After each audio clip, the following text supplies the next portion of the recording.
falando do Pretexto para Beber, falando do Bernie. Cara, conta pra gente, vou engaixar 2 perguntas pra você já mandar numa bala só. Quando que começou, cara, até os integrantes, se você quiser falar, a história de vocês até chegar onde é a Pretexto? Um minutinho só antes, um abraço para todos os integrantes do Pretexto, tá, mano? Um dia, quem sabe, vocês não estão aqui também trocando ideia com a gente, certeza. mano. E vocês são foda, mano. Vocês agregam muito nessa cena linda que a gente tem aqui. Vamos lá. Sem vergonha. Isso aí, pô. Bem, cara, eu acho que assim, quando a gente fala de banda, principalmente quando você fala assim de banda autoral, você não desassocia uma coisa da outra, sabe? Da sua vida e das experiências que você teve na sua vida para chegar onde você está hoje, entendeu? Então, por exemplo, eu não consigo falar da Pretexto se eu não falar que quando eu era moleque, quando eu tinha 13, 14 anos, eu já escrevi umas poesias, gostava de escrever, tinha uma máquina de escrever em casa, ficava datilografando. Inclusive, eu tenho umas poesias dessas em casa, até hoje, cara, guardadas, assim. Legal. Sabe? E sempre ouvi música, sempre gostei de som. E aí, quando eu era adolescente, eu enchi o saco da minha mãe para comprar uma guitarra. Pode crer, ela me comprou uma tonante, parecida com a do Ed Van Halen, assim. Foda. Nossa, o braço dela era dessa grossura, cara. Era um negócio assim, assustador, sabe? Uma tonante na loja 100, parcelada em 10 vezes, cara. Um negócio de louco.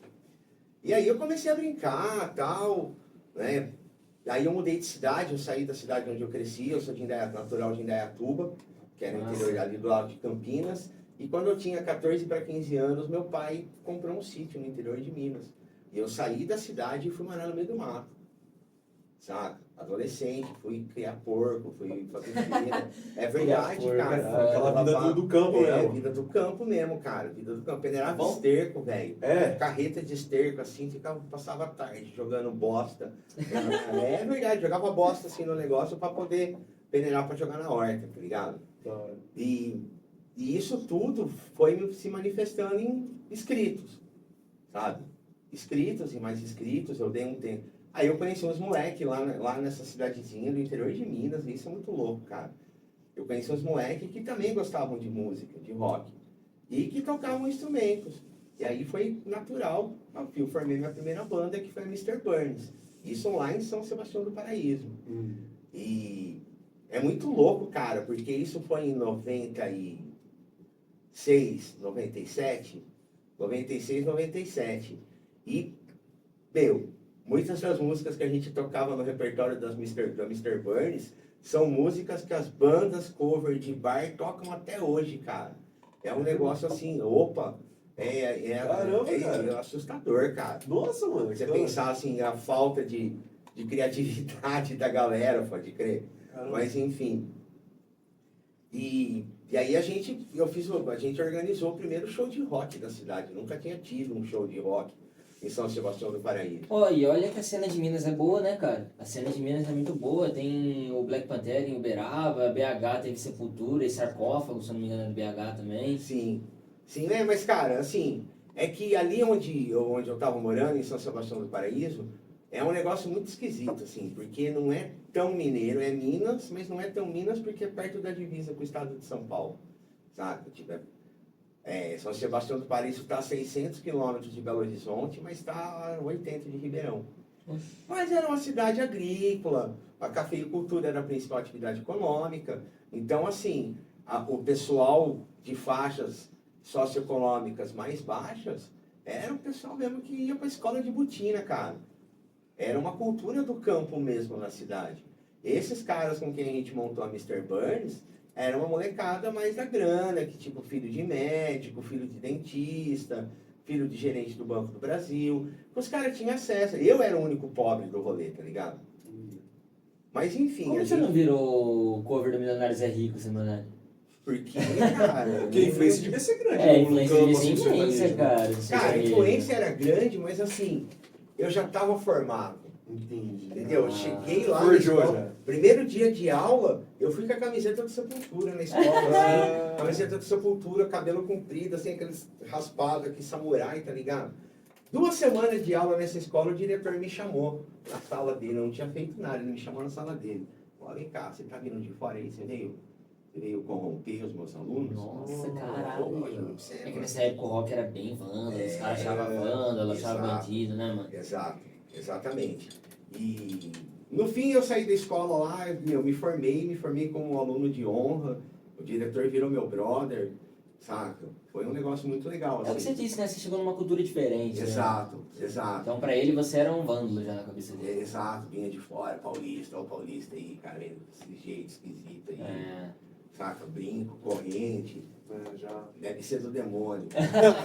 Isso aí é de Padrão, né, velho? Padrão, exato. E aí eu passei no vestibular em Araraquara, cara. Quando eu vim para Araraquara, eu trouxe as minhas coisas, a guitarra e tal, mas aí foi um negócio muito louco, porque aí eu fui frequentar o circuito universitário da Unesp de Araraquara. E na Unesp, cara, naquela época, final dos anos 90, era só MPB, velho. Era só MPB. Eu cheguei a montar uma bandinha lá com os caras da cidade, de punk, mas não vingou, sabe?